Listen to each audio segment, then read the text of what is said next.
Hey guys, in this video, we're going to take a look at how you can enable or disable phone suggestions, show when calling, show on home screen, suggest app, or suggest notifications on the iPhone 15 series.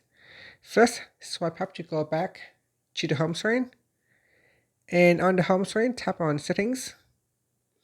Now in the settings page, scroll down and then tap on phone.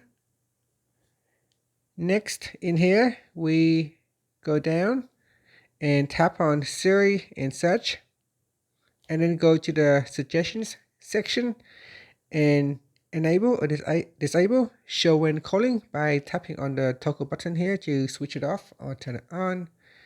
You can also do that for the home screen, suggest app, and suggestions notifications. So anything that you don't want to use, you can switch it off. And that's it. So go through the list here and activate or deactivate these features.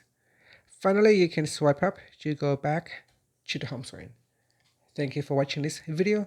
Please like and subscribe to my channel for more videos.